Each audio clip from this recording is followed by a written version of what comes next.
Sudah, Mas? Belum tampil? Jauh ini Jogja Jakarta agak lama.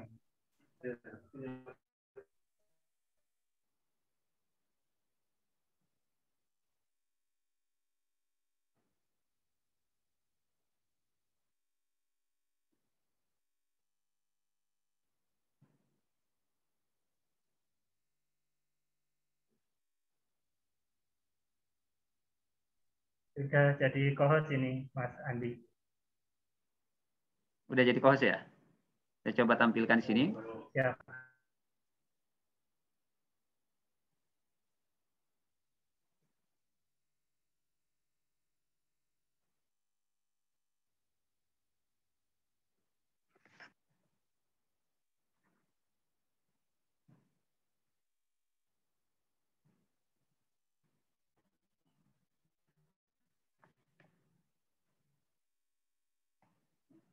Sudah kelihatan ya, teman-teman semua? Oke, bisa. Udah. Ya, terkait dengan topik yang diberikan, saya mencoba untuk melihat ada beberapa problem sebetulnya atau dinamika yang terjadi di media penyiaran maupun di media sosial. Ini yang saya coba berikan judul komunikasi dalam era post-truth.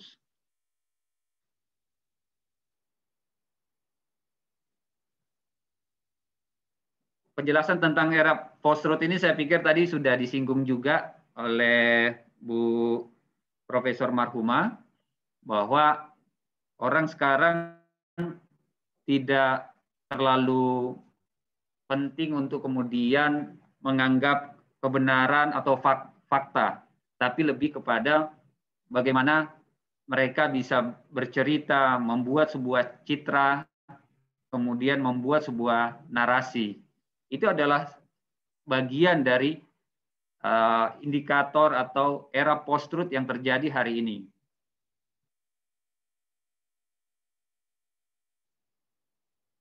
Sorry, sebelum ke situ, kita masuk dulu di slide pertama dulu. Masyarakat informasi. Teman-teman semua, hari ini begitu banyak kita memperoleh informasi, baik itu dari media mainstream, apakah itu media cetak, kemudian media elektronik atau penyiaran, radio dengan televisi, kemudian di media, apalagi di media sosial. Hari ini informasi melalui media sosial begitu cepat sekali, begitu gampang dan mudah kita memperoleh informasi tersebut, sehingga berbagai informasi itu kadangkala bisa mempengaruhi cara pandang kita, keyakinan kita, keputusan-keputusan kita, kemudian bisa mempengaruhi sikap kita dalam mengambil langkah atau sikap tertentu. Bahkan era sekarang, orang menyebutnya dengan 4.0, bahkan sudah mengarah ke 5.0 yang digelorakan oleh atau yang digagas oleh Jepang. Bahkan teman-teman semua,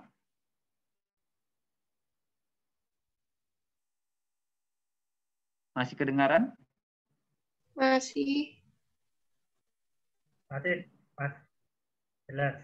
Ya, bahkan sekarang di berbagai negara, termasuk juga Indonesia ini sudah mulai perlahan-lahan bermigrasi dari siaran analog berubah menjadi siaran digital.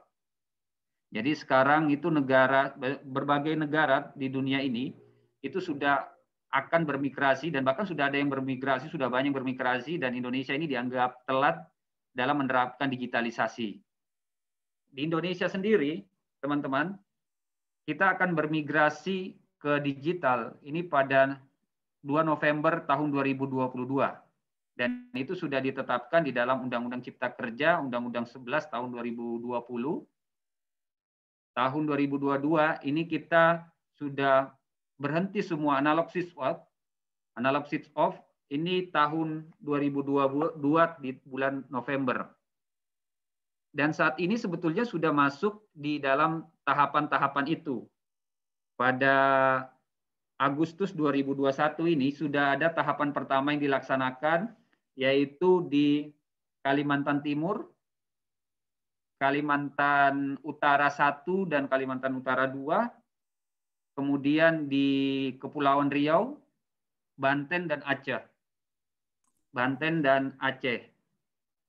Jadi kalau teman-teman yang berada di kota atau provinsi tersebut sudah mengalami perubahan, itu tahapan-tahapan digitalisasi yang terjadi. Dan kita mesti bersiap-siap juga untuk seluruh Indonesia akan bermigrasi ke digital maksimal pada November 2022. Itulah situasi-situasi sekarang yang terjadi, dan kita di era digital tentu, jangankan di era digital, di era analog saja kita sudah begitu banyak menerima informasi yang kita peroleh dari berbagai sumber-sumber media. Apalagi nanti di era digital, di mana frekuensi bisa digunakan dengan berbagai kanal. Bahkan bisa sampai 12 saluran. Itu artinya saluran media semakin banyak, kontennya akan semakin beragam, dan tentu kita akan lihat bagaimana kemudian situasi dan kondisi dengan konten yang sudah ada. Inilah era post-truth, di mana fakta tidak lagi dianggap penting. Yang penting adalah tadi seperti yang saya katakan adalah narasi, cerita, citra, itulah yang kemudian orang menampilkan. Ini juga bisa disebut dengan echo chambers atau filter bubble, di mana orang mencari informasi hanya yang dibutuhkan saja. Tidak penting itu apakah informasi itu benar atau salah. Kemudian di era post-truth juga begitu banyak sekali informasi yang termanipulasi. Apalagi kalau sekarang dengan kecanggihan teknologi dan kreativitas manusia, itu gampang sekali memanipulasi informasi yang di media, apalagi di media sosial. Sehingga banyak sekali tadi yang disampaikan Bu Dekan juga, disinformasi, kemudian hoax, fake news, itu bagian dari manipulasi-manipulasi di era post-truth. Kemudian sekarang sudah mulai bergeser ini pakemnya. Kalau dulu kita melihat produksi, distribusi informasi itu hanya bisa dilakukan oleh media-media mainstream. Sekarang masyarakat pun bisa melakukan hal yang sama. Dia bisa memproduksi apapun konten itu, kemudian dia bisa mendistribusikan dan bahkan mengkonsumsi berbagai informasi yang dia terima.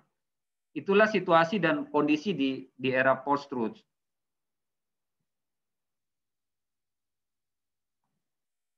Bagaimana kemudian kita melihat situasi komunikasi, problematika komunikasi di bidang penyiaran. Kalau kemudian kita melihat, apalagi saya juga di Komisi Penyiaran Indonesia, kalau kita lihat di media cetak, itu jelas sekali ada undang-undang, media cetak dipayungi oleh Undang-Undang Pers nomor 40 tahun 99, dan ada pengawasnya, yaitu Dewan Pers. Bahkan di situ juga ada regulasi kode etik jurnalistik. Berbagai ketentuan-ketentuan bagaimana apa yang perlu dilakukan oleh media penyiaran dan jurnalis itu diatur betul secara ketat di situ. Apabila terjadi kesalahan, itu media pasti akan dipanggil atau diberikan sanksi. Begitupun juga di media elektronik, di televisi dan radio. Ada payung hukumnya, Undang-Undang Nomor 32 Tahun 2002 tentang penyiaran. Undang-undang ini begitu lama sebetulnya, dan beberapa kali undang-undang ini sudah dilakukan revisi-revisi karena melihat perkembangan teknologi semakin canggih, dan undang-undang ini semangatnya masih analog. Ini saat ini setelah Omnibus tahun 2020 itu disahkan, DPR sedang membahas kembali Undang-Undang 32 ini untuk menyikapi perkembangan teknologi baru. Dan di situ kita lihat ada pengawasnya, yaitu Komisi Penyiaran Indonesia. Ini tentu informasi yang kita peroleh dari media cetak maupun elektronik, kebenaran informasinya ini bisa kita katakan lebih valid dibanding dengan media berbasis internet. Meskipun demikian, kita juga pernah punya sejarah sebetulnya bagaimana meskipun sudah dipayungi dengan regulasi, pengawasnya ada, tapi pernah juga terjadi kecolongan di media elektronik di mana informasi tentang bom Sarinah itu masuk di berbagai media mainstream dan ternyata itu tidak benar. Diinformasikan kalau bom Sarinah ini juga tidak hanya terjadi di Tamrin tapi di berbagai tempat, di Cikini dan lain sebagainya. Itu kita melihat bagaimana media elektronik yang sudah diketat dengan regulasi, kemudian di situ juga ada pengawasnya, masih saja kecolongan dengan informasi-informasi yang tidak benar. Bagaimana dengan internet atau media sosial? Kita tahu bahwa pada tahun 2020, grup MNC, khususnya RCTI dan iNews, ini melakukan judicial review terhadap undang-undang penyiaran ini terkait dengan definisi penyiaran. Dalam judicial review yang dilakukan oleh grup MNC itu, dia ingin menyampaikan bahwa meredefinisi atau mendefinisikan ulang apa itu penyiaran dan ingin memasukkan internet itu masuk dalam aktivitas penyiaran. Karena berbagai kegiatan-kegiatan yang mirip dengan penyiaran itu sudah terjadi juga di media berbasis internet. Misalnya Facebook TV, IGTV, dan lain sebagainya.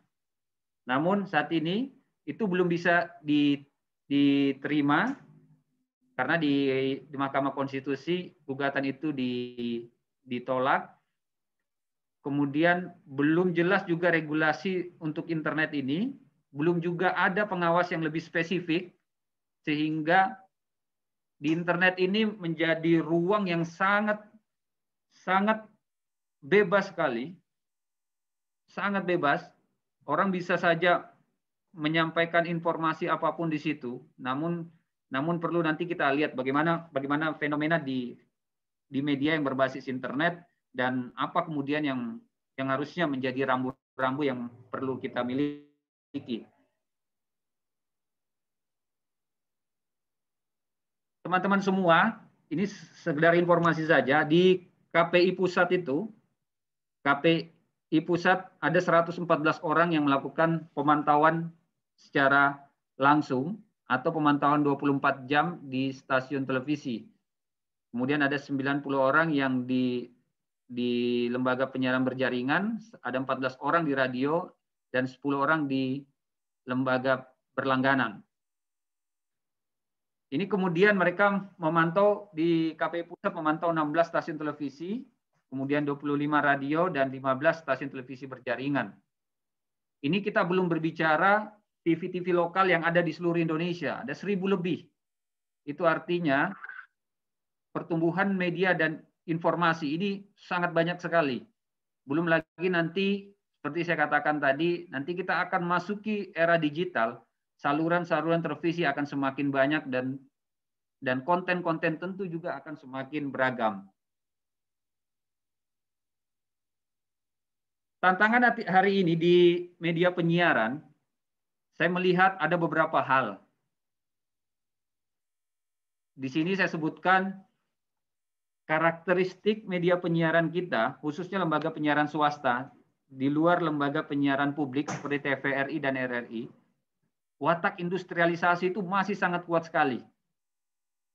Jadi lembaga penyiaran swasta, meskipun sudah disebutkan bahwa fungsi media itu tidak hanya ekonomi, tetapi di situ juga ada hiburan, fungsi sosial, kemudian tanggung jawab sosial, tapi watak industrialisasi ini masih sangat kuat sekali untuk kemudian lebih kepada orientasi ekonomi. Dan itu dibuktikan dengan rujukan media hari ini, apa yang disampaikan oleh hasil rating, itulah yang kemudian tetap dipertahankan dan diproduksi. Hasil rating dari Nielsen ini menjadi rujukan dominan dalam pembuatan produksi di stasiun televisi.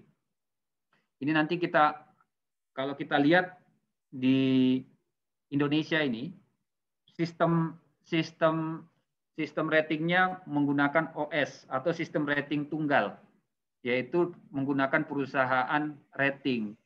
Padahal kalau di beberapa negara, kalau sistem rating di beberapa negara di dunia ini ada 3 sebetulnya, yaitu sistem rating yang berpusat di Amerika, rating tunggal, OS, kemudian ada rating yang berpusat di Inggris, Kantra, dan GSF di Jerman. Indonesia menggunakan sistem rating tunggal, di mana perusahaan yang rating yang kemudian melakukan survei terhadap konten sebuah siaran.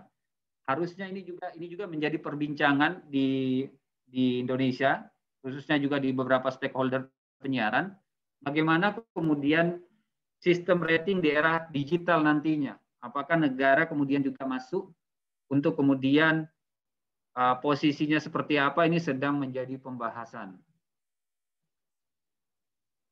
Dan kami sebetulnya juga setuju kalau kemudian negara memiliki atau punya peran di dalam sistem mengatur sistem rating ini.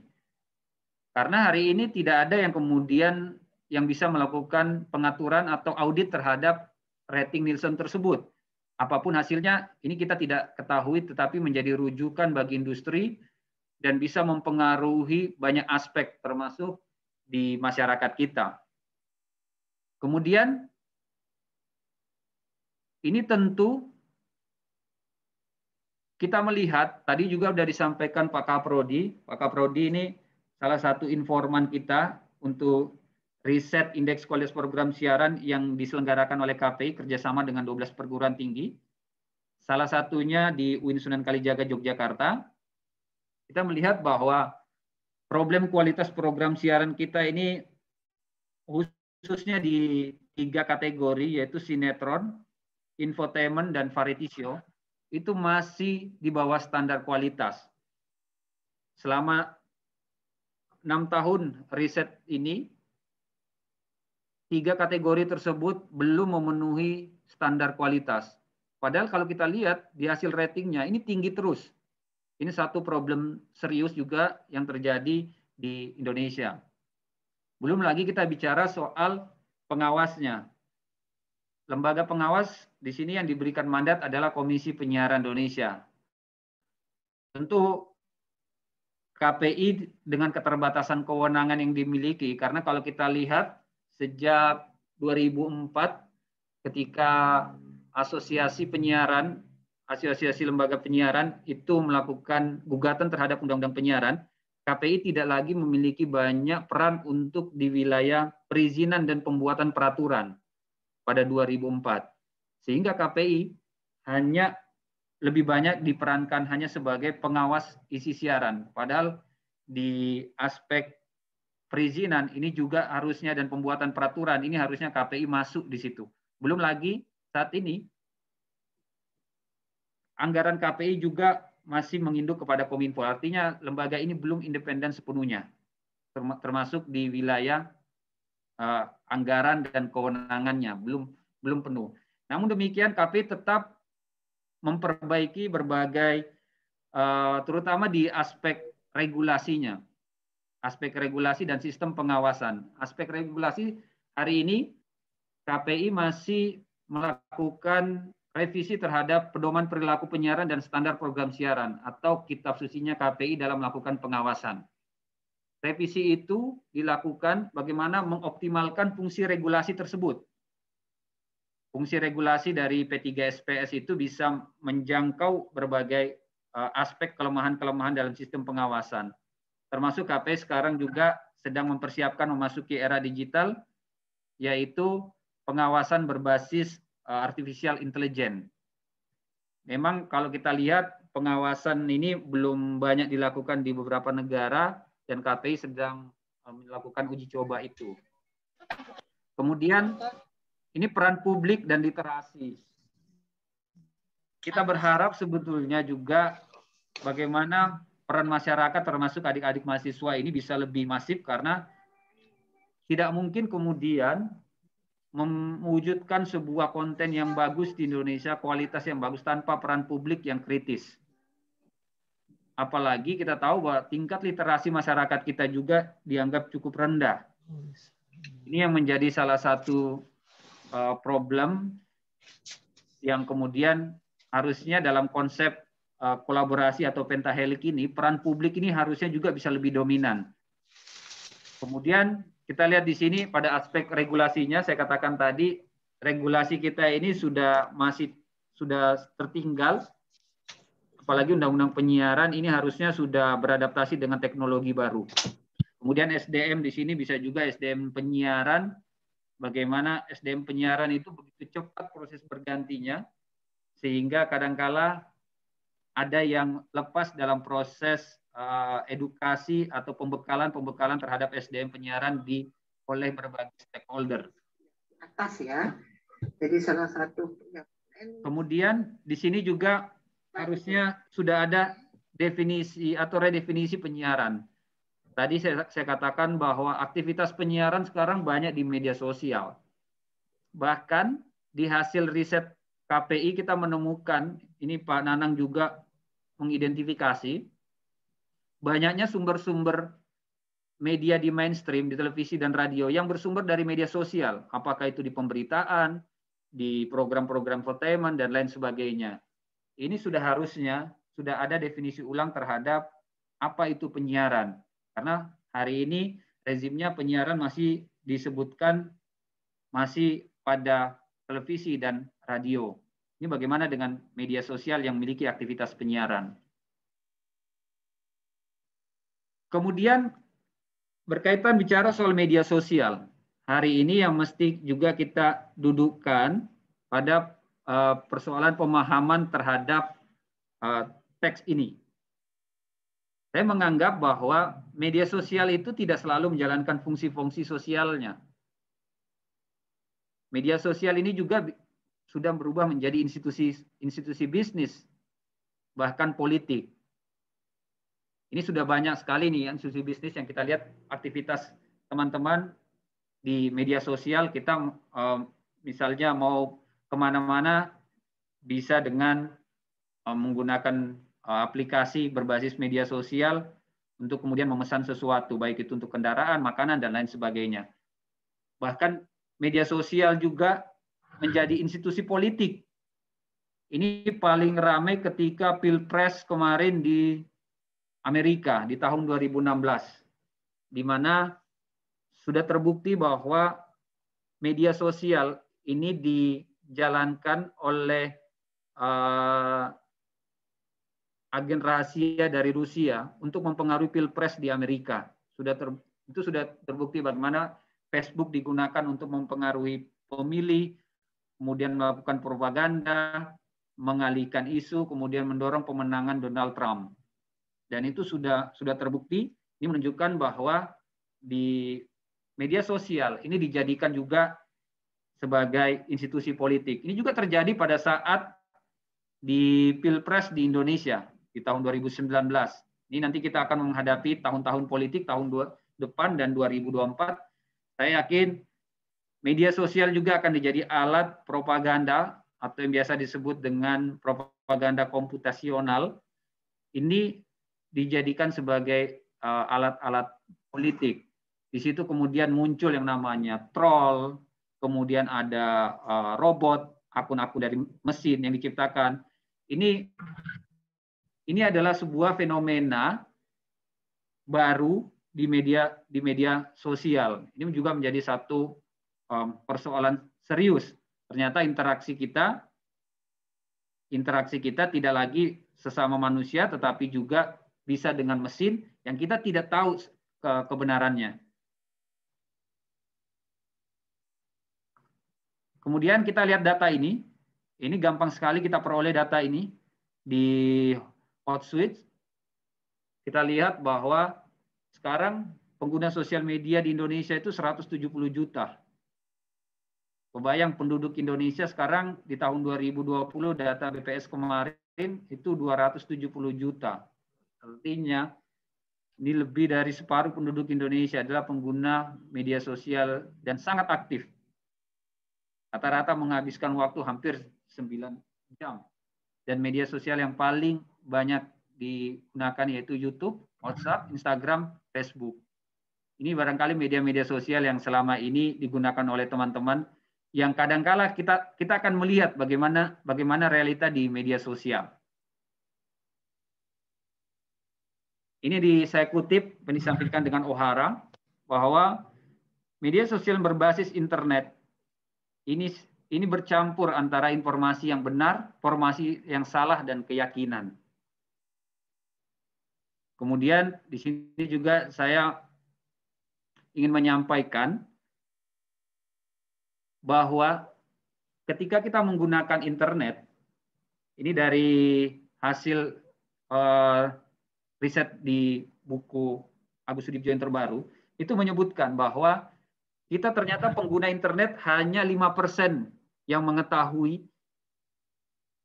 penggunaan internet itu. Jadi hanya di permukaannya saja. Kita misalnya melakukan komunikasi, interaksi, melakukan searching, hanya sebatas itu. Dan ini hanya 5%. Sementara di dunia atau di jagat media sosial yang berbasis internet,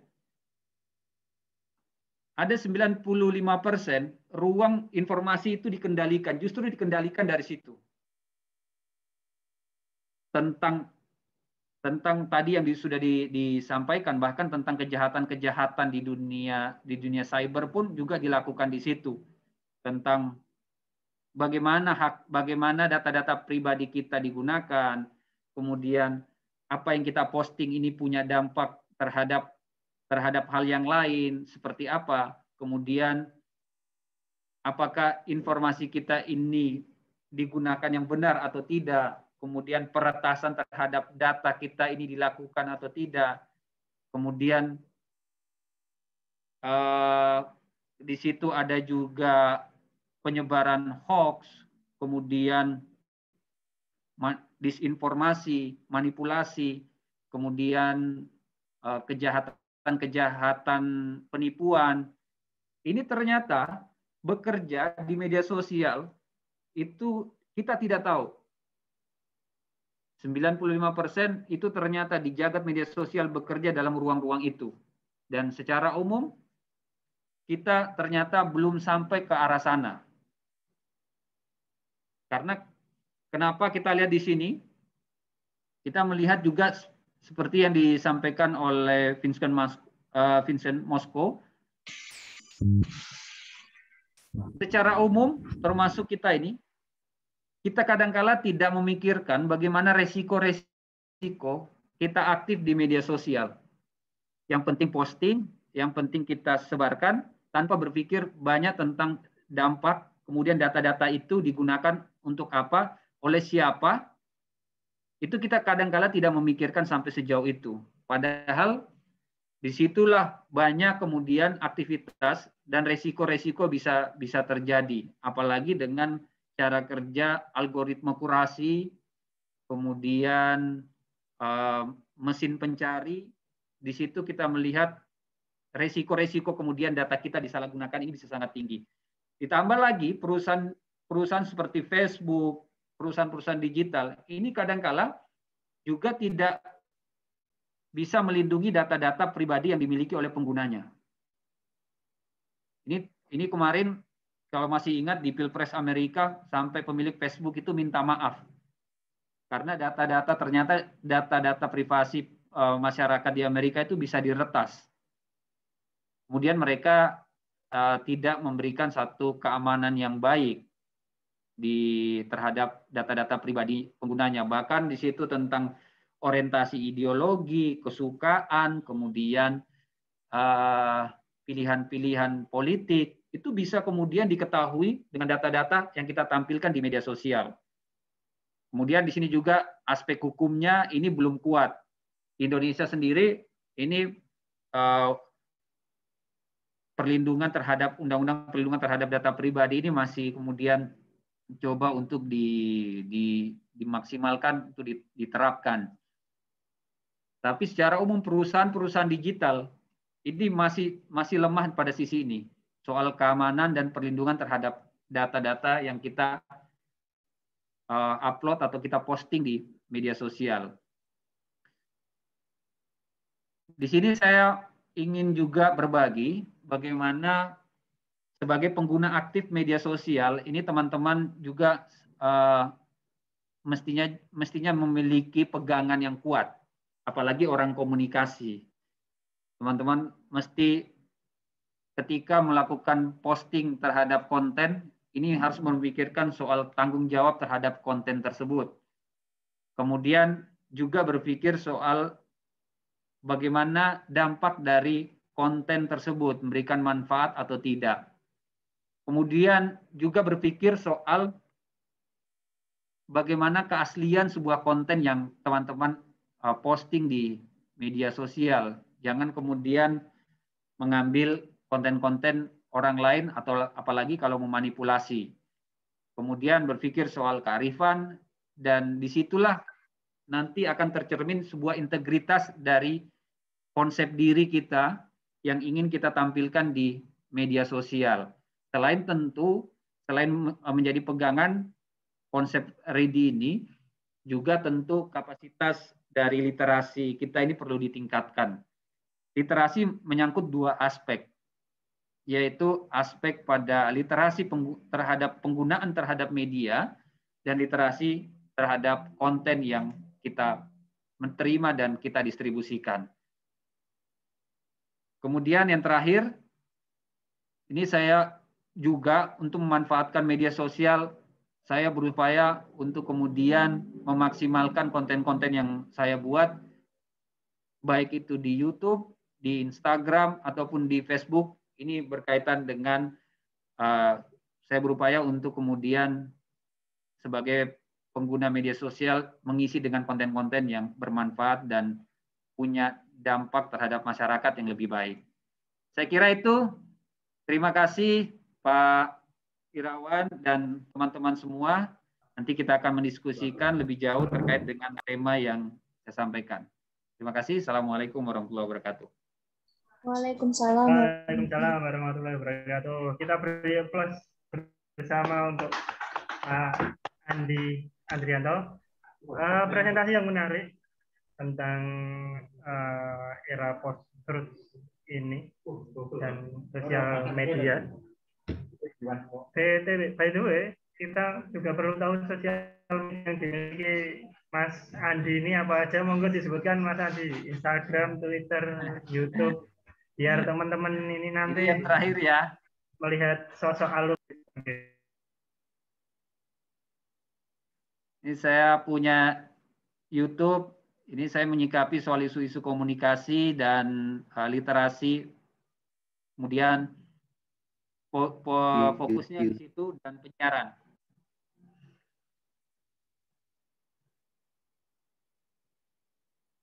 Saya yakin teman-teman juga sangat kreatif, apalagi kalau kita melihat video-video dari teman tadi itu, dari teman-teman KP sangat militan, apalagi pada saat adegan jatuh di air itu. Itu luar biasa, laptopnya sampai rusak itu. Ini teman-teman KPI itu siapa ya? Itu ada di sini nggak ya itu? Masih semester berapa ya? Ada di sini nggak ya? Nggak ada, itu semester 6. Oh, sekarang semester. Iya, sangat militan sekali. Sampai hancur laptopnya dan lebih penting laptop sekarang daripada motor ya. Salut dengan teman-teman KPI, sangat kreatif dan militan. Oke, siap. Moga mari seluruh peserta berkesempatan untuk bertanya, baik di live chat maupun raise hand yang ingin bertanya langsung. Ini by the way, Mas Andi, ini ada 2 buku dari jenengan, mau dihadiahkan untuk penanya, boleh nggak ya?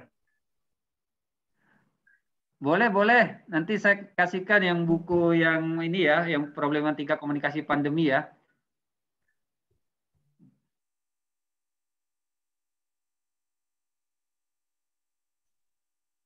Oke, siap. Ini saya buka dengan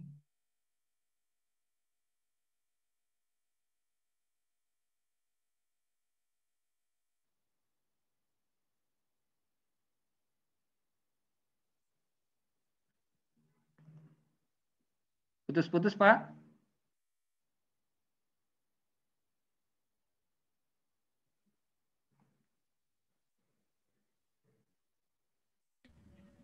Halo.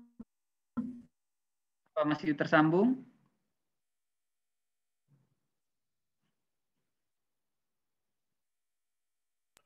Halo, ngapunten ngasih pindah saluran. Oke, Oh iya ya. Kalau ada dua pertanyaan yang pertama Assalamualaikum dari Ans Iqbal Perkasa. Dari Ans Iqbal. Saya bertanya kepada Pak Andri, kenapa lagu Barat yang dinilai tabu, padahal banyak lagu lain yang jelas mengarah ke pornografi. Yang kedua ini saya sekalian aja. Menurut Mas Andri mengenai profesi jurnalistik dan profesi penyiaran di masa depan, mengingat masyarakat muda kita menggunakan media sosial dan media online dan mulai meninggalkan TV dan radio. Wah, ini mahasiswa sudah mulai meragukan mereka setelah lulus mau ngapain ini kalau kuliah di KPI. Mungkin Mas Andi nanti bisa memberi pencerahan. Apa semua masuk KPI aja, nggak usah masuk jadi wartawan atau gitu. Oke, terima kasih. Monggo yang dua pertanyaan itu dulu, Mas. Yang pertama tadi soal lagu ya. Ya. 42 lagu ini kemudian lagi rame juga dan hashtag why ini rame di media sosial untuk KPI. Padahal sebetulnya itu sudah didiskusi lama dengan PRSSNI sebagai organisasi yang memayungi radio. Sebetulnya itu hanya surat untuk kemudian memberitahukan kepada PRSSNI untuk kemudian meminta kepada beberapa lagu-lagu yang di luar sana, di lagu-lagu barat, untuk kemudian melakukan edit beberapa kata-kata yang dianggap kurang sesuai atau tidak pantas apabila didengarkan di Indonesia, termasuk kepada anak dan remaja. Sebetulnya hanya pemberitahuannya biasa, bukan sebuah surat yang memberikan sanksi atau larangan, hanya diedit di bagian-bagian tertentu. Cuman kadang-kala itu tadi di era post-truth ini kadangkala orang kemudian mengambil pada bagian-bagian dan bahkan bisa mengambil angle yang tidak sesuai dengan fakta. Yang penting cerita, kemudian yang penting narasi, dan bahkan bisa melakukan provokasi dan propaganda. Padahal di situ konteksnya adalah bukan melarang lagu tersebut. Kemudian berkaitan dengan profesi jurnalis atau ini, saya teman-teman jangan kemudian ragu dengan pilihannya. Sejak dulu saya selalu yakin dengan ketika masuk di komunikasi dan penyiaran Islam, kemudian sekarang nyantol di KPI, itu tetap yakin dengan pilihan bahwa ini nanti akan memberikan jalan yang terbaik. Hanya saja saya melihat sekarang kita sebagai orang komunikasi, termasuk seorang jurnalis, ini tidak terpaku dengan teori dan doktrin-doktrin lama tentang profesi sebagai jurnalis. Karena saya melihat sekarang sudah mulai banyak bergeser tadi fenomena teknologi, didorong oleh fenomena teknologi. Kemudian ada beberapa juga tadi akibat dorongan teknologi ini, jurnalis ini bisa diperankan oleh masyarakat atau yang dikenal dengan citizen journalism. Bahkan nilai-nilai berita ini kadangkala saya lihat teori-teori itu sudah mulai bergeser. Misalnya saya kemarin baru dari Makassar itu ke salah satu media, saya melihat di situ penontonnya banyak sekali di media tersebut, jutaan, itu padahal konten-konten yang dia angkat hanya kuliner di sebuah jalan yang dia kunjungi. Dia menemukan satu ide bahwa ada beberapa informasi yang sebetulnya dianggap orang itu tidak penting sebagai nilai-nilai berita, tapi sekarang eranya yang tidak dianggap penting itu justru menjadi penting. Contoh misalnya selain itu, ada juga sekarang konten yang lagi rame soal bagaimana melihat kuliner di pinggiran halte. Itu salah satu ide-ide yang sebelumnya kita kadang-kala tidak kepikiran, tapi ternyata disukai ketika dikemas menjadi sebuah informasi yang seperti gaya-gaya jurnalistik. Dan hari ini eranya seperti itu, banyak informasi, banyak kemudian kemasan-kemasan isu, ide atau gagasan yang kita bisa kemas, yang tidak harus terpaku dengan teori-teori jurnalistik. Saya kira itu respons saya, Pak Irawan. Terima kasih, teman-teman. Ya, terima kasih. Luar biasa. Ada dua penanya yang sudah raise hand. Ini Mas Reza Syahputra dan Mas Irfan Abdullah. Kita kasih kesempatan dulu untuk Mas Reza Syahputra. Monggo. Open mic dan on cam. Iya, dihidupkan kameranya biar saya lihat juga adik-adik saya ini gimana sekarang. Assalamualaikum warahmatullahi wabarakatuh. Waalaikumsalam warahmatullahi wabarakatuh. Saya M. Reza Syahputra Ritonga, mahasiswa semester 2 KPIB. Nah, Pak, saya di sini ingin bertanya. Setahu saya kan KPI itu memberikan rating nih kepada acara-acara televisi. Misalnya itu ada rating R untuk remaja, BO bimbingan orang tua, A anak-anak, D dewasa. Dan juga di media sosial sekarang banyak tuh konten-konten 18+ atau 21+. Nah, namun zaman sekarang tuh banyak orang-orang yang di bawah umur atau yang tidak sesuai umurnya menonton atau mengakses situs tersebut. Nah, apakah ada tindakan dari KPI atau bagaimana cara KPI menindak perbuatan mereka yang melanggar tersebut? Terima kasih, itu saja. Wassalamualaikum warahmatullahi wabarakatuh. Waalaikumsalam. Salam Kita tampung dulu, warahmatullahi kita wabarakatuh. lanjut ke Mas Irfan Ya. Abdullah. Monggo. Open mic dan on cam.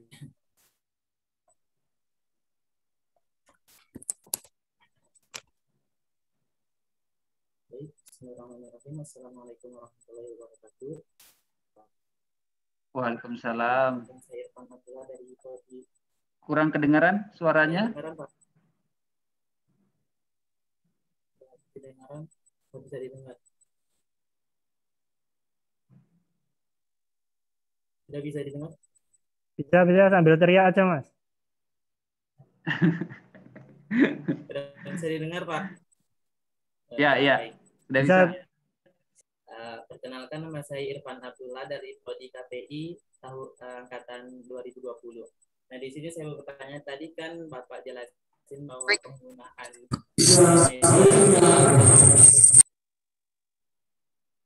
penggunaan sosial media atau konten kreator itu harus bertanggung jawab atas setiap apa yang di-post. Nah, di sini kan ada beberapa yang seorang konten kreator itu atau penggunaan sosial media untuk menarik perhatian orang banyak itu dia setiap postingannya itu mengandung unsur menghina agama atau ras tertentu. Dan setiap dinasehatin tetap terima dan dia dengan nyaman dengan keadaan seperti itu dengan alasan untuk menarik perhatian. Nah, dari Bapak sendiri bagaimana sih untuk efek jerah untuk orang seperti ini? Karena saya sendiri geram gitu, Pak. Baik, terima kasih. Wassalamualaikum warahmatullahi wabarakatuh. Waalaikumsalam warahmatullahi wabarakatuh. Waalaikumsalam Mas Andi, ini sekalian ya, ditampung satu lagi, ini ada Mbak Zahra Aulia. Zahra dari Aulia Rahmah yang menanyakan tentang sinetron Zahra. Nganti wale-wale sinetronnya. Mbak Putri Rizky Damayanti. Izin bertanya, beberapa waktu lalu ramai di media sosial, dalam hal ini Twitter, mengenai sinetron Zahra yang isinya menormalisasi pedofilia, ya, serta ada adegan kurang pantas yang memerankannya itu masih di bawah umur. Dalam hal ini, yang mau saya tanyakan, apakah KPI tidak menyaring apa aja yang disiarkan media? Apakah juga tidak ada regulasi-regulasi yang terkait hal ini, Pak? Terima kasih. Kalian, Mbak Aulia Rahmah, ini tanya, bagaimana cara KPI menyaring film atau siaran yang harus dipublikasikan atau dikonsumsi oleh masyarakat. Ada satu lagi tapi nanti aja. Monggo, Mas. Ya, terima kasih atas responnya. Ini berarti orang komunikasi benar ini, Pak Irawan. Ya, salah satu karakteristik orang komunikasi itu kan partisipasi dalam hal komunikasi yang terlibat. Ada beberapa hal yang tadi saya coba catat ya, mudah-mudahan tidak keliru, terkait dengan penggunaan kata atau istilah rating. Ini perlu kita luruskan bahwa rating ini berkaitan dengan kuantitas jumlah penonton. Itu perlu kita luruskan. Kuantitas jumlah penonton hari ini yang mengukur berapa jumlah penonton tayangan program televisi di Indonesia ataupun radio itu bukan KPI, tetapi Nielsen. Jadi tadi perusahaan swasta yang beroperasi sekarang di 33 negara. Jadi dia mengukur berapa jumlah penontonnya. Kemudian kaitan dengan hal itu, tadi disebutkan ada hal yang berbeda antara rating dengan klasifikasi usia. Tadi yang disebutkan itu maksudnya klasifikasi usia. Untuk prasekolah, kemudian sampai kemudian dewasa, itu adalah klasifikasi usia yang diatur di Komisi Penyiaran Indonesia. Klasifikasi usia itu tujuannya untuk memberikan arahan atau panduan bagi lembaga penyiaran dan masyarakat tentang isi konten itu. Apakah konten itu untuk anak-anak, kemudian remaja atau dewasa. Jadi harus sesuai dengan klasifikasi usia. Kalau tidak sesuai dengan klasifikasi usia, ini pasti KPI akan memberikan tindakan bahkan sanksi untuk kemudian diberikan kepada stasiun televisi maupun radio tersebut. Sementara di media sosial ini tidak ada klasifikasi usia. Kalau kita lihat bahkan di media sosial itu banyak sekali konten. Kalau kita lihat di media televisi, konten-konten yang berbau dengan kekerasan, kemudian pornografi, itu susah sekali kita temukan. Tapi di media sosial itu banyak sekali kita temukan. Dan lagi-lagi tadi saya katakan bahwa regulasi tentang di media sosial ini belum seketat atau sebaik dengan regulasi di media cetak maupun di media elektronik. Ditambah lagi tadi lembaga pengawasnya juga masih belum jelas. Selama ini masih diberikan kepada Kementerian Komunikasi dan Informatika. Itu pun hanya, saya katakan tadi, hanya di bagian permukaannya saja dalam melihat pengguna media sosial. Yaitu dengan memberikan stempel apakah itu hoax atau bukan, kemudian tidak lebih banyak dari yang bisa diperbuat di luar dari hal itu. Kemudian tadi yang pertanyaan dari Mas Irfan Abdullah ya, soal kalau nggak salah tangkap saya ini bagaimana membuat sebuah konten yang menarik perhatian ya, menarik perhatian. Ada beberapa pemahaman atau teori yang kita sering dapatkan dari dosen yang kita pelajari di dosen jurnalistik misalnya. Untuk membuat sebuah konten itu menarik bisa menggunakan teknik clickbait. Menggunakan teknik clickbait. Saya pikir teknik clickbait itu jauh lebih baik untuk menarik perhatian apakah itu penonton ataupun pembaca dibanding kalau kemudian kita membuat hal yang bombastis, sensasional hanya untuk menarik orang tetapi tidak sesuai dengan fakta. Dan ini banyak sekali terjadi, banyak sekali terjadi di media sosial kita. Baik itu melalui Twitter, kemudian Facebook, Instagram, banyak sekali kita dapatkan konten-konten orang hanya ingin membuat sensasi di media sosial karena hanya untuk menjadi orang yang terkenal atau ingin dilirik banyak orang. Saya mengutip misalnya apa yang pernah disampaikan Gus Miftah, katanya dia menyebutkan begini, ada 3 hal yang kadangkala membuat itu orang ingin terkenal atau dilirik banyak orang. Yang pertama itu melawan orang-orang besar, kemudian membuat masalah besar dan menyelesaikan masalah besar. Yang kedua ini banyak dilakukan di Indonesia, malah membuat masalah-masalah besar. Nah, ini menjadi satu problem, kemudian orang tidak teredukasi secara baik bagaimana mereka harus tampil di media sosial. Ini bagian dari tugas-tugas oleh teman-teman komunikasi juga yang harusnya bisa memberikan pencerahan tentang hal itu. Kemudian terkait dengan sinetron Zahra, ini sebetulnya sudah beberapa waktu yang lalu dan ini sudah sempat viral dan KPI sebetulnya juga sudah bersikap bagaimana menghentikan sementara penayangan program sinetron Zahra tersebut. Memang kalau kita melihat dari aspek kewenangan yang dimiliki oleh KPI, ini tidak, tadi saya katakan bahwa tantangan terhadap lembaga ini salah satunya adalah problem soal regulasi dan kewenangan. Bagaimana kewenangan yang diberikan ini lebih banyak KPI, meskipun KPI juga melakukan koordinasi dan komunikasi dengan lembaga penyiaran atau stasiun televisi, tapi wilayah penuhnya untuk kemudian menindak program tersebut bukanlah sebelum tayang, tetapi setelah program itu tayang. Nah, bagaimana alurnya untuk film ini? Setelah film itu diproduksi sendiri oleh stasiun televisi atau dia menggunakan in-house ataupun bukan, produksi sendiri ataupun bukan, film-film itu tersebut maupun sinetron ini diserahkan kepada lembaga sensor film, yang kemudian lembaga sensor film ini akan memberikan surat tanda lulus sensor. Nah, surat tanda lulus sensor ini karena regulasi dari LSF ini berbeda dengan KPI, ini kadangkala juga menjadi satu persoalan karena penilaian regulasi di LSF ini hanya lebih banyak melihat bagaimana program itu tayang di bioskop. Sementara kalau di KPI ini di penyiaran yang ranahnya konteks pembicaraan soal bioskop dengan televisi ini sangat berbeda. Ini juga masih dilakukan penyesuaian dan perbaikan antara KPI dengan LSF, termasuk soal regulasi dan penyelarasan terhadap aturan-aturan tersebut.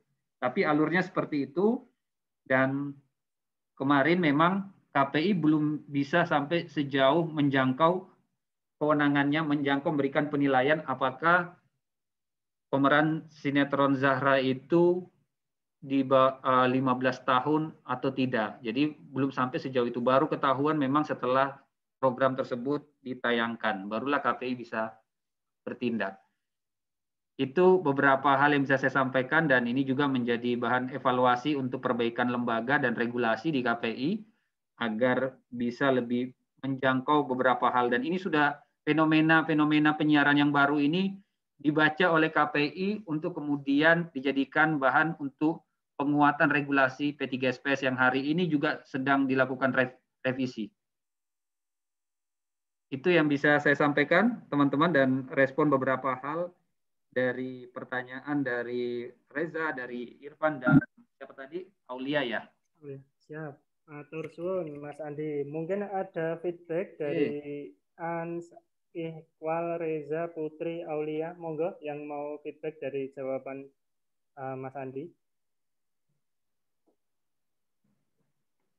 Izin menanggapi, Pak. Oh ya, Ya, silakan. Wal, silakan. Eh, saya ingin menanggapi yang masalah rating sama penggolongan usia tadi. Ya. Tapi mohon maaf, ini sebelumnya tadi itu sempat terputus di bagian yang itu. Aku pernah menemukan di media non mainstream atau media sosial itu ada penggolongan usia di sana. Jadi misal kita upload konten ke YouTube, nanti ada penggolongan usia di sana. Untuk 15 tahun ke bawah, hanya untuk 15 tahun ke atas itu. Dan saya juga pernah nemu di IG itu ada konten ini berisi postingan ini berisi konten yang bermuatan dewasa itu. Jadi pernah juga saya menemukan itu. Jadi mungkin mau saya feedback. Ya, matur suwun. Monggo, Mas Sandi. Matur suwun, Mbak Anas. Itu beberapa, maksud saya tadi itu klasifikasi di regulasi. Tadi saya katakan bahwa KPI dan regulasi yang dimiliki ini belum bisa menjangkau di media sosial. Sehingga pengaturan terhadap klasifikasi usia itu tidak bisa diberlakukan di media sosial. Maksud saya tadi begitu.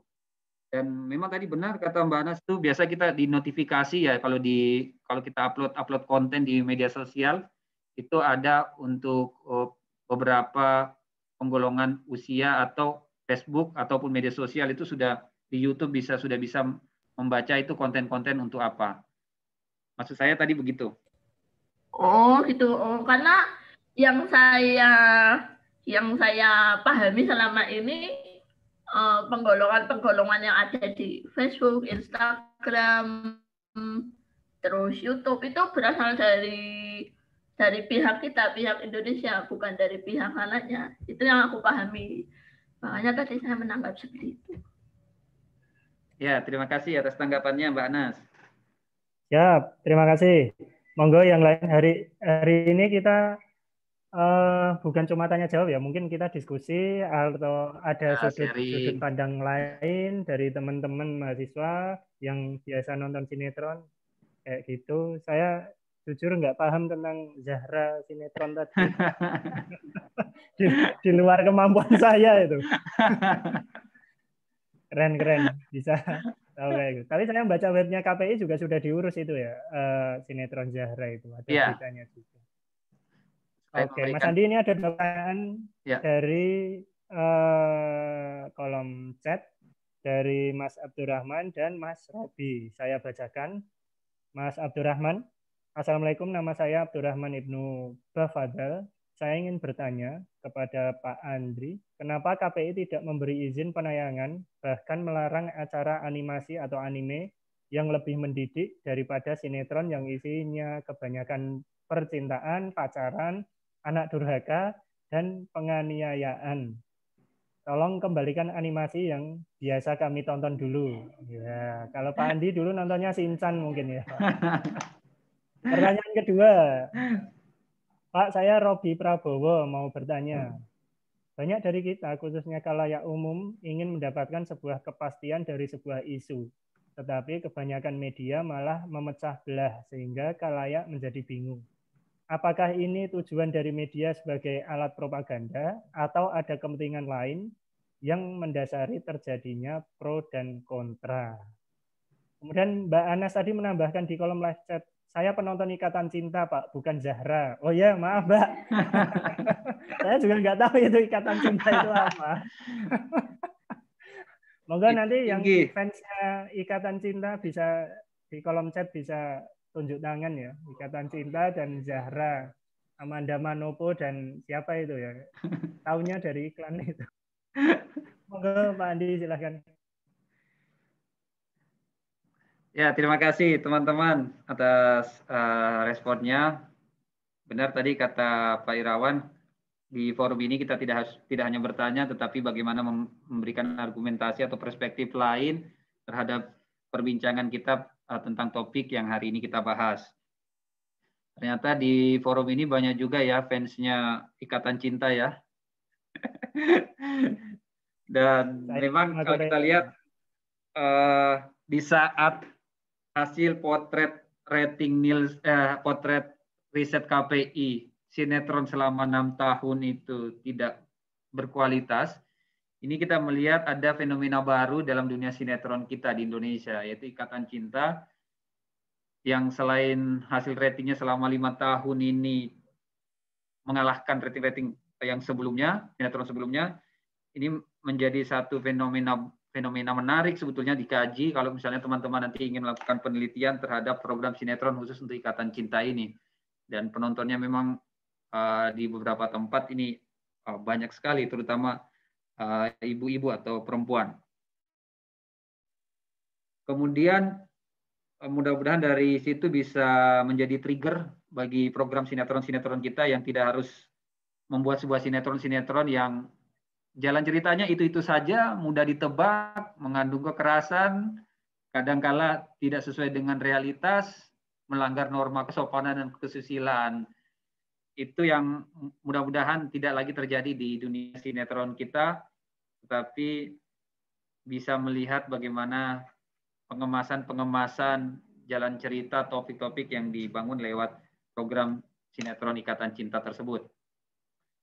Kemudian tadi berkaitan dengan pelarangan program termasuk animasi, ini KPI perlu kita sampaikan ke teman-teman komunikasi, dan perlu kita dudukkan pemahaman ini bisa lebih clear bahwa KPI tidak melarang program apapun tampil di stasiun televisi. Itu bukan menjadi penentuan sebuah, atau dengan kata lain begini, penentuan sebuah program yang tayang atau tidak itu wilayahnya ada di lembaga penyiaran, di stasiun televisi ataupun radio. Jadi KPI melalui regulasinya, P3SPS itu, memberikan batasan-batasan apa yang boleh dan tidak boleh ditayangkan di stasiun televisi. Karena di situ ada pertimbangan frekuensi yang digunakan itu adalah milik publik sehingga digunakan untuk kepentingan publik. Jadi bukan untuk kepentingan, bukan hanya kepentingan ekonomi, apalagi untuk golongan, apalagi untuk merusak masyarakat. Jadi termasuk program-program animasi.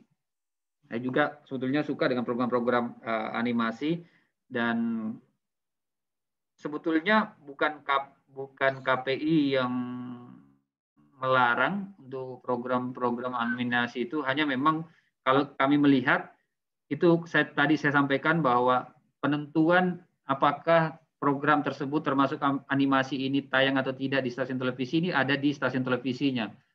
Kalau saya memahami, memang program animasi ini program yang sangat mahal.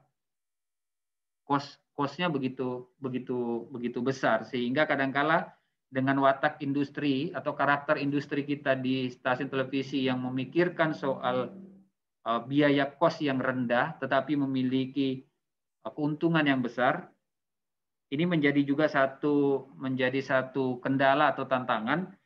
Beberapa program-program yang harusnya ditayangkan ini akhirnya kemudian diganti dengan program-program lain yang diproduksi lebih murah.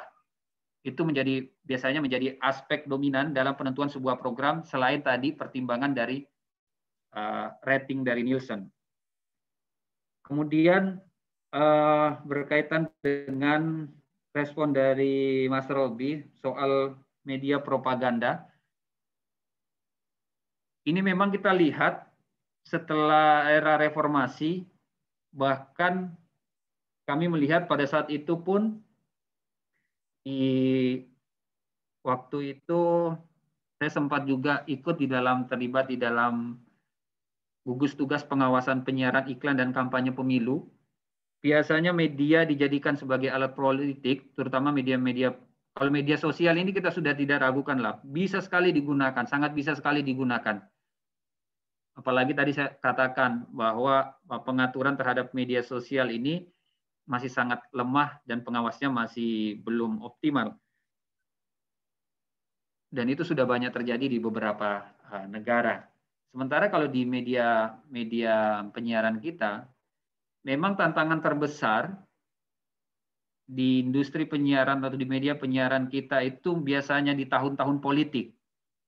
Ini susah sekali kemudian mereka bisa independen atau terbebas dari intervensi-intervensi politik di tahun-tahun politik.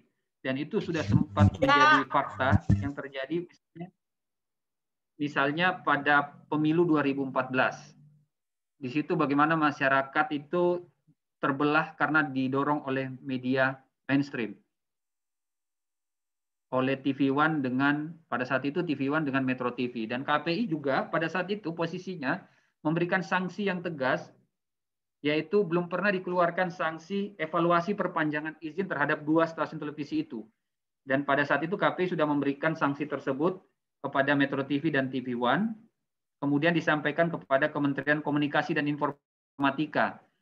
Wilayah selanjutnya untuk pencabutan, evaluasi perpanjangan izin dan pencabutan izin stasiun televisi itu bukan lagi wilayah KPI, tapi kewenangan yang digunakan KPI pada saat itu sudah maksimal.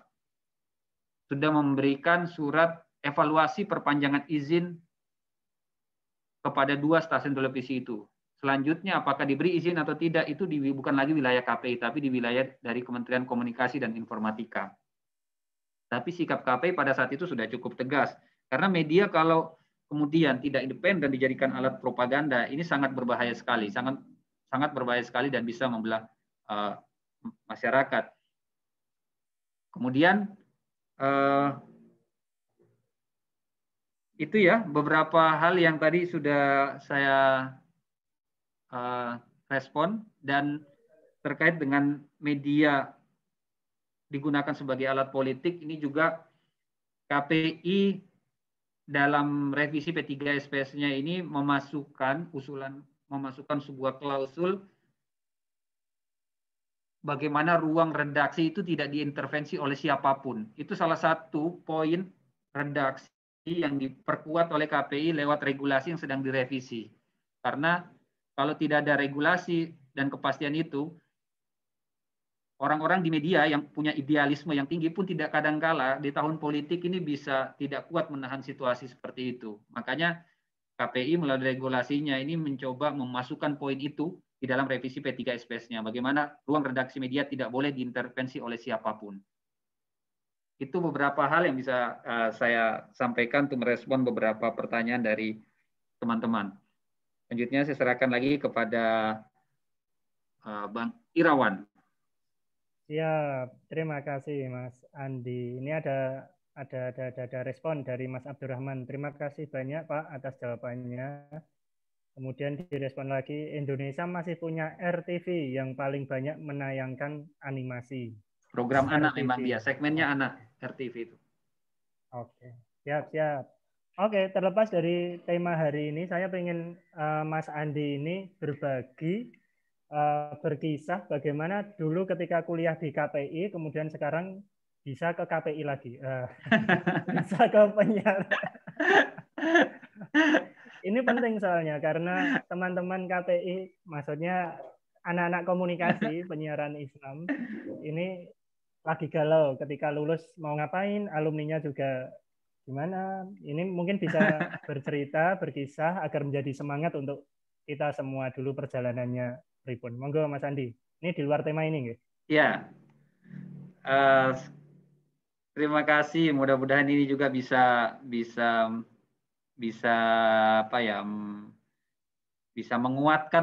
menguatkan pilihan teman-teman untuk kuliah di KPI itu adalah sesuatu menjadi pilihan yang tepat. Dulu waktu saya masuk di KPI itu menjadi jurusan yang favorit. 2000 saya masuk pada saat itu kuliah cukup lama ya, 6 tahun saya kuliah itu di UIN, dan saya masuk tahun 2005. Pada saat itu KPI menjadi jurusan yang banyak peminatnya. Seingat saya pada saat itu komunikasi di Visum belum buka ya, seingat saya. Dan komunikasi menjadi jurusan yang saya pilih karena saya memang setelah ketika kuliah pingin kuliah di komunikasi. Di semester-semester awal saya sudah menentukan pilihan untuk pingin aktif di dunia media, sehingga di awal-awal semester saya kemudian ikut di lembaga pers mahasiswa Retor. Dan saya yakin banyak sekali pilihan-pilihan UKM di kampus yang tergantung dari pilihan dari teman-teman semua. Saya aktif di lembaga pers mahasiswa, saya aktif di organisasi intra, di ekstra, dan bahkan benar-benar jarang di rumah. Jadi banyak aktivitas saya justru di aktivitas berorganisasi. Di lembaga pers mahasiswa, kemudian di PPMI, saya juga pernah aktif di PPMI, pada saat itu ketua PPMI dari UII. Kemudian dari aktivitas itu ternyata saya pikir selain tentu kuliah ya, selain tentu kuliah, saya banyak aktif menulis sebetulnya di media massa, baik itu di media lokal maupun nasional, selain media-media di kampus. Bahkan saya nggak tahu apakah ini juga masih berlaku dengan dosen-dosen yang sekarang. Dulu karya-karya saya biasanya saya selipkan. Saya sebagai perkenalan dengan dosen, saya biasanya menampilkan beberapa karya-karya itu untuk kemudian paling tidak sharing dan sedikit banyak bisa bernegosiasi. Kalau misalnya saya tidak masuk kampus, berarti saya punya aktivitas di luar lah. Kurang lebih seperti itu. Saya lampirkan beberapa karya-karya dan tentu karya itu saya atasnamakan dari KPI, dari mahasiswa KPI. Tentu ini akan membawa juga nama baik bagi lembaga dan Fakultas Komunikasi dan Fakultas Dakwah. Lalu kemudian ternyata kadangkala gitu. Jadi melalui aktivitas menulis itu, kita tidak tahu kadangkala tulisan-tulisan kita itu dibaca oleh siapa. Kita nggak tahu. Dan saya yakin itu pasti sangat bermanfaat, bukan hanya pada diri sendiri, tetapi juga pada orang lain. Dari karya itu, saya dulunya seingat saya bahkan bisa mandiri dari biaya kuliah saya. Saya dapat berapa kali, kalau dulu saya nggak tahu kalau di Fakultas Dakwah sekarang, kalau dulu setiap tulisan itu biasanya dihargain atau diberikan reward dari fakultas itu 50.000. Kalau media-media nasional biasanya 75. Nah kan itu lumayan bagi mahasiswa pada saat itu. Lalu kemudian biasanya ada dosen juga yang memberikan apresiasi secara pribadi. Kemudian dari universitas itu biasanya diapresiasi juga. Ini kan bisa membantu kemudian mahasiswa untuk kemudian kuliah atau mencukupin kebutuhan hariannya dan bahkan bisa mandiri dari situ. Dan ternyata dari tulisan-tulisan yang saya buat itu, saya tidak menyangka kemudian kalau orang-orang di KPI juga membaca, di Komisi Penyiaran sini. Beberapa orang KPI itu kemudian membaca tulisan-tulisan saya. Ketika lulus tahun 2011, saya kemudian saya tidak tahu juga dapat info dari teman, ternyata ada komisioner yang kemudian membaca tulisan-tulisan saya itu dan tertarik menarik saya di Komisi Penyiaran Indonesia. Dan itulah awal-awal cerita kenapa saya bisa sampai di Komisi Penyiaran. Nah, inilah nilai baik atau nilai-nilai positif ketika teman-teman membuat sebuah karya. Kita tidak tahu siapa yang membaca dan ternyata itu dibaca oleh orang KPI termasuk komisionernya, dan pada saat itu 2012 kemudian dia meminta saya untuk bergabung di Komisi Penyiaran. Nah, itu tanpa ada surat lamaran. Nah, itu saya bilang teman-teman, kalau sekarang kita fokus belajar dan penguatan terhadap konsep diri kita, eksistensi diri kita dengan karya-karya, saya yakin kok pasti semua akan ada jalannya. Apalagi kalau teman-teman aktif menulis, ini di media-media, di berbagai tempat, ini sangat membutuhkan teman-teman penulis. Apalagi ke depan ya, era digital ini. Orang yang mampu menuangkan ide, narasi, konten kreator, termasuk banyaklah macam-macamnya, atau videografer, ini sangatlah dibutuhkan. Intinya bagaimana teman-teman membuat karya eksis, jangan pernah berpikir soal juga ke depan itu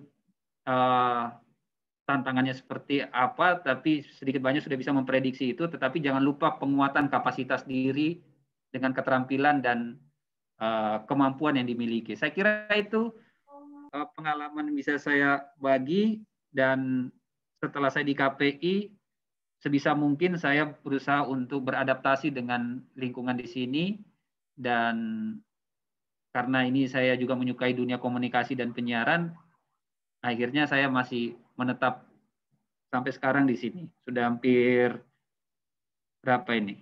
7 tahun. 7 tahun saya di sini. Gitu cerita singkat saya, mudah-mudahan bisa menginspirasi teman-teman semua. Siap. Kita masuk pada termin terakhir untuk penanya. Boleh nanya tentang terkait tema ini, boleh nanya tentang pengalaman pribadi Mas Andi, karena beliau juga seorang alumni dari kita, jadi emang keluarga kita sendiri. Silahkan mahasiswa yang ingin menanyakan. Mas Andi, ini ada satu pertanyaan. Sebenarnya apa yang dibutuhkan dunia industri sekarang? Dengan kan berada di luar kampus, sehingga industri sekarang itu membutuhkan orang-orang komunikasi yang seperti apa, sehingga nanti teman-teman yang masih di semester 2 dan 4 ini bisa mulai dari sekarang untuk mempersiapkan itu.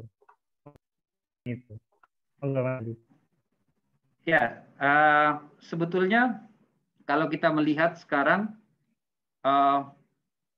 perubahan teknologi, dan teknologi ini mendrive berbagai aspek, baik itu termasuk di dunia industri penyiaran, bahkan juga di kampus. Ini makanya kita mesti berpikir bagaimana kurikulum kita ya harus menyesuaikan dengan perkembangan zaman dan dinamika dunia komunikasi dan informasi ke depannya. Kalau kita lihat misalnya di kampus UPN Veteran itu membuka jalur khusus untuk YouTuber. Ini juga salah satu respon dari UPN Veteran. Tapi KPI saya pikir punya juga cara untuk kemudian merespon situasi itu dengan memahami beberapa perkembangan dan situasi ke depan. Banyak sekali sebetulnya nanti peluang-peluang usaha yang bisa terbuka masuk ke era digital, dan hari ini industri sekarang, meskipun lagi industri sekarang ini kan di masa pandemi ini lagi collab juga sebetulnya ini. Industri penyiaran ini lagi collab, meskipun apalagi di media cetak ya. Media cetak sebelum pandemi saja sudah mulai banyak yang gulung tikar. Termasuk apalagi ketika masuk era pandemi. Dan di sana sekarang kita lihat banyak peluang-peluang usaha yang kemudian nanti dan bahkan ke depan ini, karena industri sekarang ini banyak merespon ke arah digital semua ini. Ke arah digital, di sana banyak peluang-peluang usaha untuk kemudian bisa menjadi konten kreator, videografer, kemudian bisa animator, kemudian orang-orang yang tidak hanya juga menjadi host dan macam-macamnya. Banyak sekali peluang-peluang di situ Mas sebetulnya yang nanti bisa terbuka. Hanya kita melihat sekarang karena memang realitas digital itu belum banyak diketahui, sehingga peluang-peluang usaha pun juga belum dibuka oleh stasiun televisi atau lembaga penyiaran. Tapi arahnya ke sana, dan teman-teman mesti mempersiapkan diri dengan kapasitas itu. Saya kira itu. Baik, terima kasih Mas Andi, luar biasa. Kita beri aplaus bersama untuk Mas Andi. Selanjutnya acara kita belum berakhir. Setelah ini Mas Andi saya minta untuk memberikan simpulan atau poin penting yang terkait dengan tema, dan juga bagaimana literasi digital ini sampai pada mahasiswa semester 2 dan 4 ini.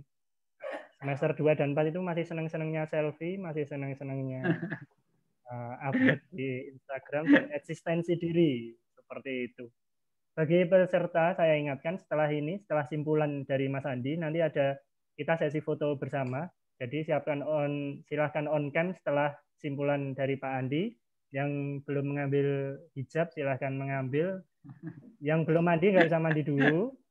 Jadi kita nanti foto dulu. Kemudian setelah sesi foto kita nanti ada pembagian sertifikat yang akan dilakukan oleh panitia. Seperti itu. Jadi jangan kemana-mana dulu. Kita ke Mas Andi dulu untuk mendengarkan simpulan. Silahkan. Terima kasih teman-teman semua. Terima kasih Pak Irawan. Terima kasih Bu Dekan. Terima kasih Pak Nanang. Terima kasih semua. Saya ucapkan juga kepada dosen-dosen dan guru-guru saya di Fakultas Dakwah dan Komunikasi. Teman-teman semua, terima kasih juga atas perhatiannya. Pertama, sampaikan bahwa saya proses komunikasi kita tentunya tidak hanya terhenti di sini. Nanti kalau teman-teman ada apa-apa urusan di KPI, khususnya di KPI Pusat, ini nanti juga bisa menghubungi saya. Insya Allah kalau ada info atau kebutuhan, mudah-mudahan bisa sedikit banyak saya bisa memberikan informasi atau jalan. Apalagi nanti teman-teman, harapan saya juga teman-teman dari KPI ini bisa banyak yang kemudian bisa ke Jakarta minimal untuk magang dulu, mengenal situasi dan pengalaman baru. Baik itu di Komisi Penyiaran atau di industri-industri penyiaran. Nanti kita komunikasikan di berbagai lembaga penyiaran tersebut apabila ada yang ingin menggali pengalaman praktis di dunia industri penyiaran atau di Komisi Penyiaran Indonesia. Ya, nanti apalagi nanti sudah semester 4 ya. Nanti bisa saya pikir, saya harapkan sih punya pengalaman juga di ibu kota untuk kemudian menimba pengalaman baru. Kemudian berkaitan dengan tema yang kita bahas dari tadi, ini memang saya kira sebagai orang komunikasi kita jangan sampai kemudian gagal memahami komunikasi, karena ini menjadi persoalan juga serius bagi kita. Ya, kalau orang komunikasi kemudian tidak memahami komunikasi dan dinamika yang terjadi di dalamnya. Kemudian orang komunikasi gagal mengkomunikasikan apa yang kemudian memberikan manfaat kepada masyarakat. Saya kira sekarang, apalagi teman-teman milenial, hari ini kan kalau kita lihat mahasiswa ini dan dosen-dosen tentunya juga, dan dosen-dosen ini mestinya juga kita beradaptasi dengan situasi zaman, dengan situasi dan kondisi masyarakat hari ini yang memang akrab dengan teknologi dan kemudian menggunakan teknologi dalam kesehariannya. Bagi dosen, bagi kita ini mesti juga kemudian mengikuti perkembangan zaman itu, dan saya yakin generasi milenial dan generasi Z yang jumlahnya berapa ya sekarang, 145 juta, banyak sekali.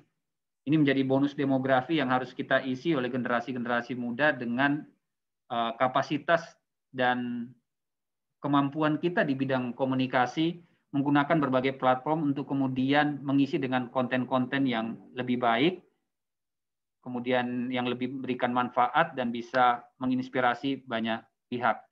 Saya kira bukan hanya konten-konten yang sensasional yang kemudian bisa menarik perhatian, tetapi konten yang bermanfaat, memberikan edukasi bagi masyarakat, ini menjadi bagian dari tugas kita juga sebagai akademisi, dan ke depan teman-teman bisa, saya yakin akan mengalami masuk dalam fase dan dunia itu. Saya kira itu barangkali yang menjadi closing statement kita, dengan tentu tidak lupa bagaimana penguatan terhadap kemampuan literasi kita, baik itu literasi dalam menggunakan platform-platform media, apakah itu media mainstream ataupun apalagi media sosial. Juga penguatan terhadap kapasitas kita bagaimana mencerna informasi, kemudian memahami informasi yang kita peroleh dan membagikan informasi yang mana dibutuhkan oleh masyarakat. Dua aspek itu yang menjadi pilar dari literasi. Saya kira harus kita miliki sebagai, apalagi kita sebagai orang komunikasi. Sekian, terima kasih. Kurang lebihnya saya mohon maaf. Assalamualaikum warahmatullahi wabarakatuh. Waalaikumsalam warahmatullahi wabarakatuh. Aplaus untuk Pak Andi Andrianto. Waalaikumsalam warahmatullahi wabarakatuh. Terima kasih, Pak. Terima kasih semuanya. Pak Andi, ngapunten boleh berbagi bukunya ke penanya? Boleh nanti. Dipilih saja. Ini kapan ya saya bisa. Nah, ini ada 2 nanti buku saya kirimkan ya. Ini silakan nanti panitia aja yang memilih siapa yang akan diberikan buku tersebut. Ini langsung saya pilih aja ya. Ya, monggo. Oke, yang pertama Mas Anas Iqbal. Saya pilih itu. Kemudian yang cewek saya pilih Mbak Putri. Itu ya. Nanti silahkan kirim. Silahkan kirim. Nanti biar. Oh ya, alamatnya. Ya. Ke Prodi Pak Nanang mungkin. Nanti biar disampaikan Mas Andi. Sama kalau mau beli di mana? Kalau mau beli di Gramedia ya, Pak? Kalau itu tidak saya nggak lewat Gramedia itu kemarin. Saya memang mencetak secara mandiri itu. Oke, siap. Terima kasih saya sampaikan ke Pak Andi atas perhatiannya. Ilmunya banyak banget karena pengalamannya juga di lapangan sudah banyak, terutama di Komisi Penyiaran Indonesia. Terima kasih sekali lagi. Kapan-kapan kita ketemu lagi, Pak Andi. Ya. Jumpa darat setelah COVID ini selesai. Yang penting sekarang sehat dulu, nggak usah kemana-mana. Tetap jaga prokes. Gitu. Oke, sekarang kita sesi foto bersama narasumber. Ini nanti kita akan foto 6 slide. Jadi agak lama. Mohon maaf untuk teman-teman. Silahkan on cam semua. Karena ini pesertanya kalau di sini 121. Itu silahkan on cam semua, Mas Irfan, Mbak Eva, Mbak Aulia Rahman, Nisaul, Zumrotus, Anissa Aulia Mubarak, Nur, dan lain sebagainya. Mari on cam, yang belum mandi nggak apa-apa. Silahkan on cam. Ya on cam semua dulu. Oke, saya tunggu on cam semua dulu. Nggak usah dandan, Mas.